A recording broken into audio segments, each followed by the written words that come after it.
Muy buenas tardes. Tenemos en la pantalla Hola. al doctor José Antonio Ñique de la Puente. Es un placer y un honor, doctor Ñique de la Puente, tenerlo acá en el programa Las del Estribo. Muy buenas tardes. Claro, me da mucha alegría de estar aquí, doctora Mercedes Morocho, que lleva la conducción aquí en Onda Digital Televisión. Doctor José Antonio, cuando hablamos de derechos humanos, el referente en el Perú es José Antonio Ñique de la Puente. No solo porque usted es un ex decano del Colegio de Abogados de Lima, sino porque es un profesor muy querido de la San Marcos, sanmarquino, hombre luchador, y por eso es que queremos preguntarle, a razón de este último feminicidio que ha sido terrible y de toda la violencia que se vive en la cuarentena, ¿qué significan los derechos humanos? Que es la primera pregunta. Claro, los derechos humanos hoy día son universalizados, internacionalizados.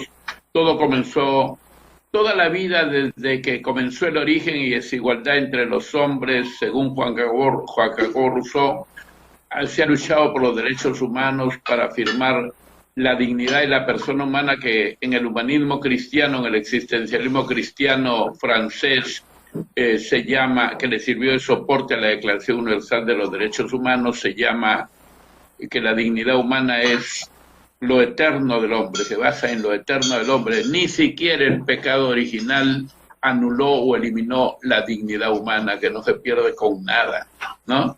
Entonces, ¿qué pasa? De que cuando surgió la sociedad jurídico-patriarcal, que nosotros le llamamos machista, hay que ver J. Bachofen, Sebusa Bakoff, en 1861, el matriarcado, un belga suizo, surgió la división. Entonces la mujer, así como no solamente la mujer, sino los sectores desplazados del poder, siempre fueron marginados. A la mujer se la sentó en el altar del hogar, pero se le quitó la dirección de la economía y la dirección de las cosas. En apariencia estuvo en la dirección del hogar, pero como dice Rosario Castellanos, en lo eterno femenino, que vivió entre 1925 y 1974 en México, es lo eterno femenino, y que la mujer ha luchado desde ese momento por buscar otra forma de vivir con libertad, ¿no? Siempre no dejando, como dice Simone de Beauvoir, de ser mujer, porque no se nace mujer, sino se hace mujer, ¿no? Y esto va a ser afirmado en el Perú ya por Flora Tristán, la francesa arequipeña, que escribió sobre los derechos de la mujer ya en el siglo XIX, y además de ella, la primera mujer, por ejemplo, que intentara estudiar Derecho en el Perú y que estudió fue una cusqueña, ¿no? María Trinidad Enríquez. Y en Lima, Rosa Pérez Liendo, que en 1909-1914 ingresó a San Marcos desplazando a muchos varones, cuando todavía no había examen de ingreso en San Marcos. El examen de ingreso en San Marcos recién se produce en el 316 o 317 aniversario. Antes solo ingresaban los hijos de los señores y los varones, no las mujeres, que tampoco las dejaban estudiar primaria completa. Y si eran de los sectores de poder, tenían que tener maestro en casa para que no se junten con el resto. ¿Ah?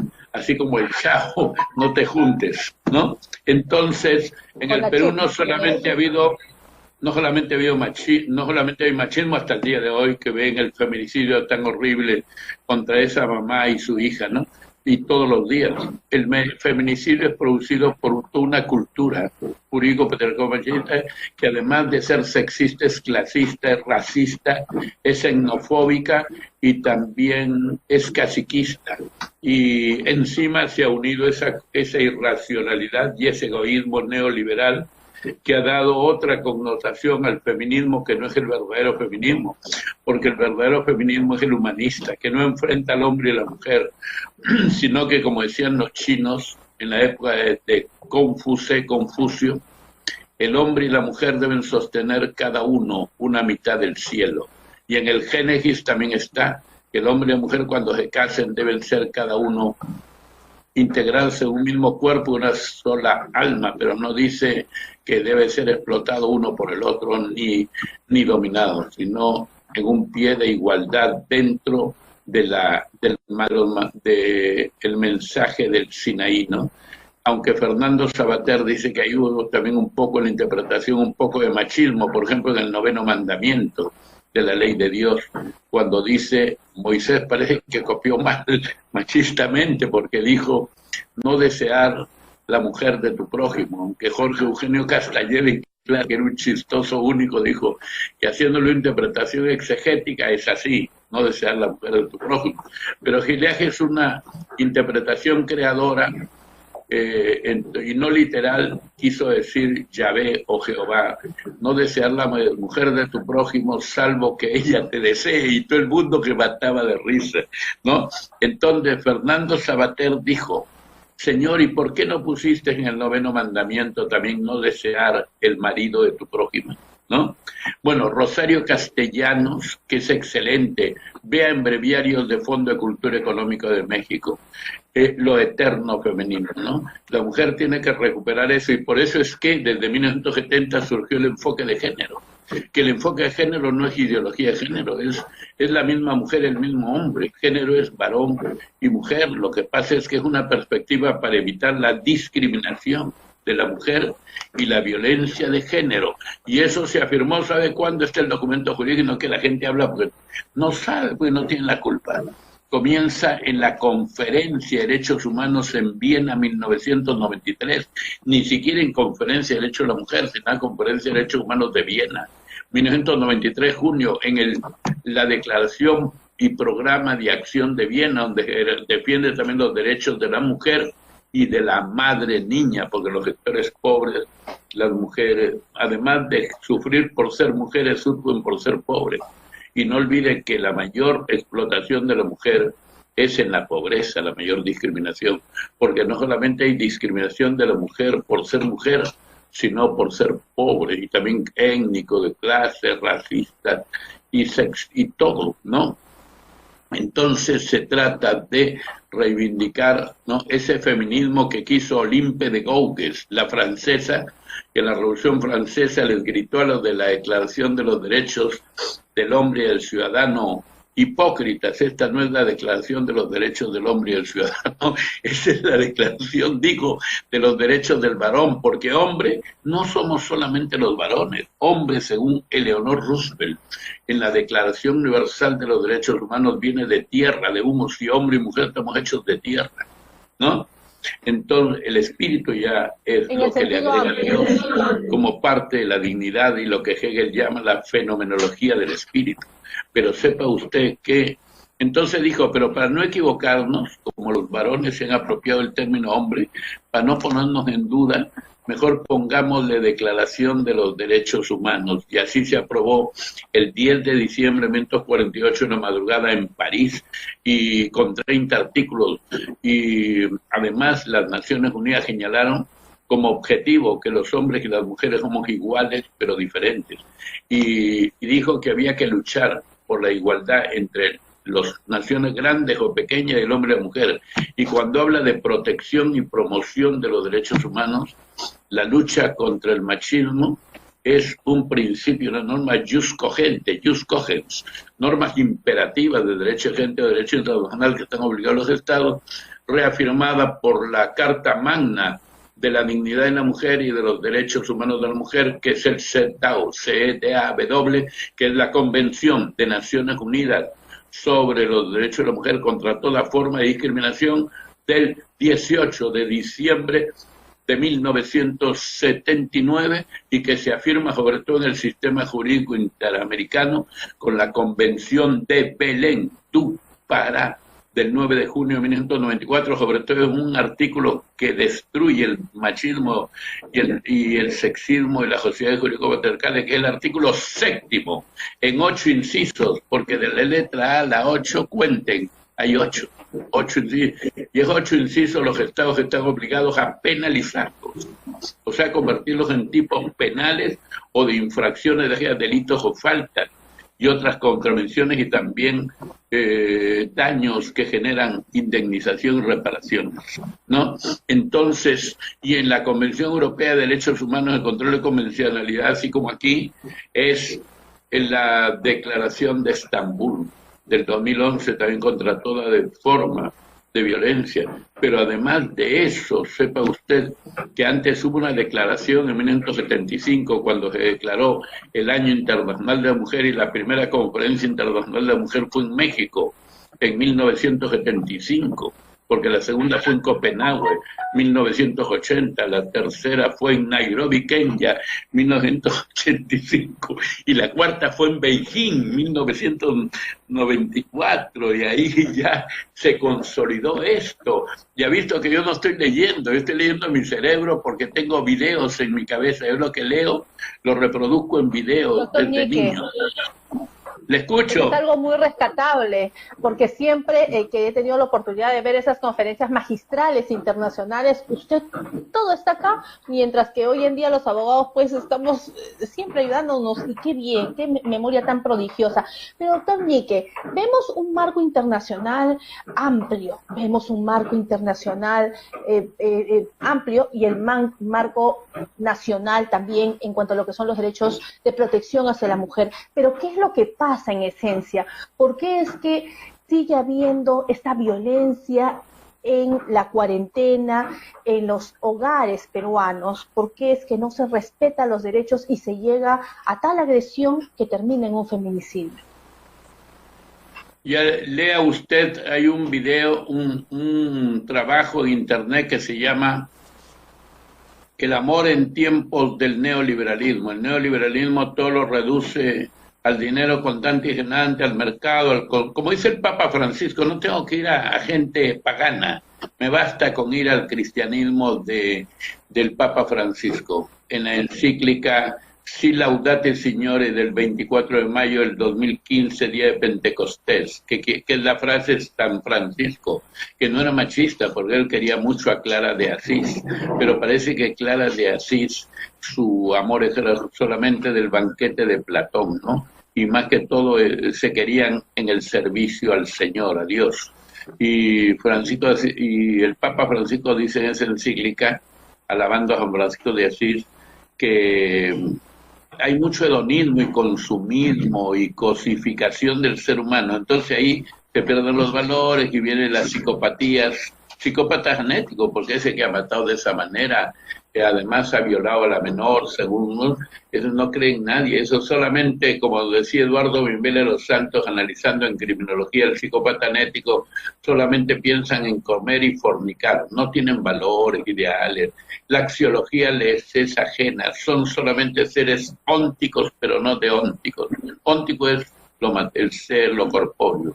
Deóntico el deber ser, el que cumple deberes, tiene una ética, así como en los incas. Los incas tenían una ética superior. Los incas respetaban la vida ajena y respetaban a la mujer. No era una sociedad que tenía algo de jurídico patriarcal, pero todavía en el mundo, en el incario Mama Ocllo se hizo respetar. Y no crea que Mama Ocllo es como quieren pintar algunos, una mujer así voluminosa, no. Mama Ocllo era más linda que el sol del mediodía, así como Egipto, la diosa Maat. Lo que pasa es que nos han hecho creer los racistas y los xenofóbicos que no eran, no. Cuando vinieron los españoles a América Latina, que en ese momento se llamaba Indias, tierra firme, costas e islas del mar océano, y nosotros éramos en el lenguaje nativo Abya Yala, y esta parte de Tahuantinsuyo y mi tierra Trujillo, Mochica Chimú, ¿no? Las mujeres loquearon a los españoles y andaluces y a los griegos.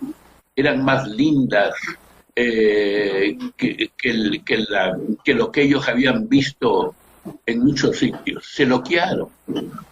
Pedro de Candia se loqueó en Tumbes. Casi le da un ataque al ver a una tumbesina. Fue el primer mestizaje que se da en India. Se llamó Abya Yala, esta parte del continente. Entonces, la mujer ha sido... ¿Por qué hay esta violencia hoy día? En primer lugar, porque no hay salud mental. porque la salud no hay en ningún plano, porque la salud lo señalan los derechos humanos en el artículo 25 de la Declaración Universal. La salud no es solamente ausencia de enfermedad, la salud es medicinas, alimento, vestido, vivienda y seguridad social, y la seguridad social debe ser pública, además de que sea privada, no le niega a nadie, pero ser principalmente pública, como decía el canciller de hierro Otto Bismarck en Alemania en la 1871. La seguridad social debe ser pública y plena para el hombre alemán y hombres, mujer y varón, desde la cuna hasta la tumba. ¿Qué más hay acá? Que en las leyes hay no discriminación, pero en la realidad, por ejemplo, dice, no es racismo, el racismo es de todos los días, racismo de alcoba, no es racismo de jure y de facto, no al machismo, no a la violencia contra la mujer, la discriminación de género. Sin embargo, todos los programas, todos educan, hasta ese programa Mi mamá cocina mejor que tu mamá. Todo es para que formar una mujer que solamente es para la casa y que no es para las otras tareas libertarias.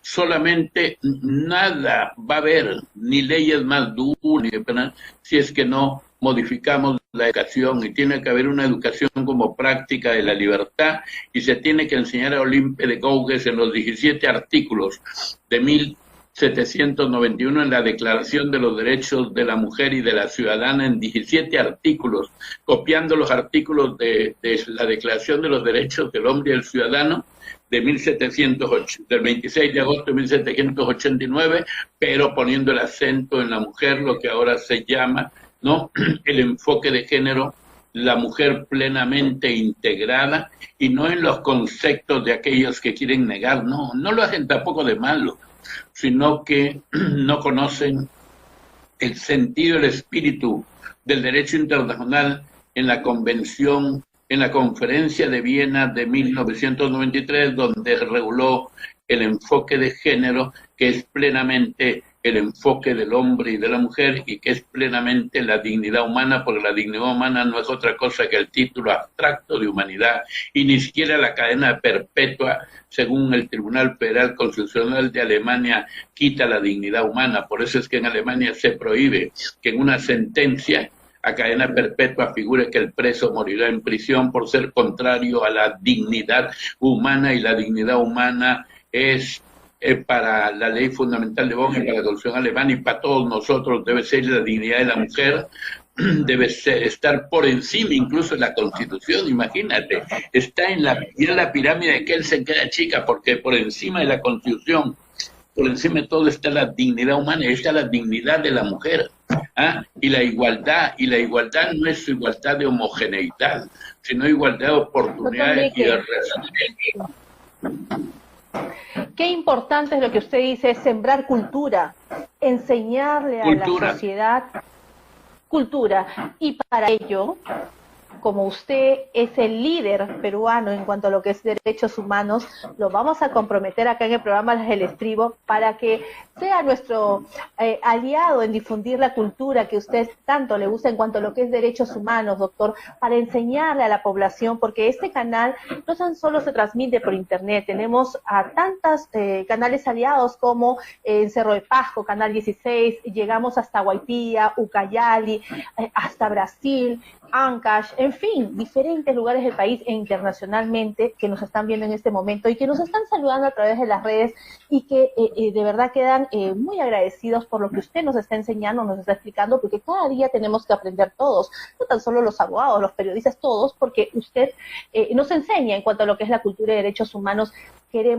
Vamos a finalizar la entrevista porque el programa es muy corto, pero vamos a comprometernos a tenernos una próxima, quizás una pequeña secuencia, una vez a la semana, vamos a ver cómo van sus tiempos, y para que nos enseñe un poco lo que es derechos humanos, que es tan importante, para que así sembremos valores, algo que el ama de casa, el padre de familia entiende que es algo así como los alimentos diarios, los valores, la ética, la moral, todo eso es así como cuando usted se preocupa qué va a comer, es lo que usted tiene que sembrar en el alma, en la personalidad de sus hijos, para poder tener una mejor sociedad. Después usted no se pregunta, ¿por qué tenemos estos políticos? Porque no les enseñamos esos buenos cimientos, doctor Ñique. Un placer tenerla. Doctora Mercedes Morocho, en una oportunidad también ver sobre María Trinidad Enríquez, María Alvarado, y además sobre el acoso y los límites. Todo no es acoso tampoco, porque si todo fuese acoso no hubiésemos nacido ninguno de nosotros. Hay que saber distinguir entre acoso y enamoramiento, ¿no? Y no puede haber un enamoramiento sin cierto despliegue, porque la mujer así se esté muriendo por uno, siempre se quiere hacer la que no quiere, ¿no? Y entonces eso no es acoso, insistir, pero tampoco hay que encontrar los puede llegar a la violencia. porque tampoco la mujer puede aprovecharse. Y una mujer ha escrito, doctora, una mujer ha escrito sobre qué es el acoso y qué no es el acoso, y se ha publicado también en los breviarios del Fondo de Cultura Económica de México. Y hay un libro excelente contra el machismo y la misoginia, que es el odio a la mujer, que no es ser del otro equipo, es simplemente que le tienen bronca a la mujer, que ha habido grande. Entonces, se llama Ana Caballé se pronuncia, española. Ana Caballé, el libro que llama Breve Historia de la misoginia. En el programa de la doctora Magallanes nos han dado tantas oportunidades para hablar que me he llenado de libros de feminismo y contra la misoginia, y uno que está educado en formación jurídico patriarcal y machista, por algo San José lleva el bastón de mando, ¿no? La Virgen María no, ¿no? Y el niño, eso no quiere decir que sea lindo ese modelo, pero en este momento tienes que adecuarlo a estas circunstancias para hacer frente a la violencia, a la discriminación de la mujer, que era toda exclusión o privilegios odiosos en el ejercicio de los derechos fundamentales, así como todo desprecio. Con todo, le agradezco mucho, doctora, y en las oportunidades que sea así y que no tengamos las clases que no crucen, estoy encantado, y en esta hora es buena. Sí, hasta luego, gracias. Un placer. Y a gracias, todos los que nos han escuchado, mi saludo a todos y a todas. Muy bien, un placer. Ha sido el doctor José Antonio Ñique de la Puente, experto, especialista internacional en derechos humanos, y va a ser un aliado estratégico acá en el programa Las Elecciones. Nos va a enseñar poco a poco todo lo que son las diferenciaciones y por supuesto los límites, pues porque efectivamente no todo es acoso, señores, tampoco no hay que exagerar. Entendamos que también hay que vivir en una sociedad, pero donde hay las reglas y los límites. También existen también los violentados, que son los hombres. Pero eso es otro. Muchas gracias, doctor, un placer.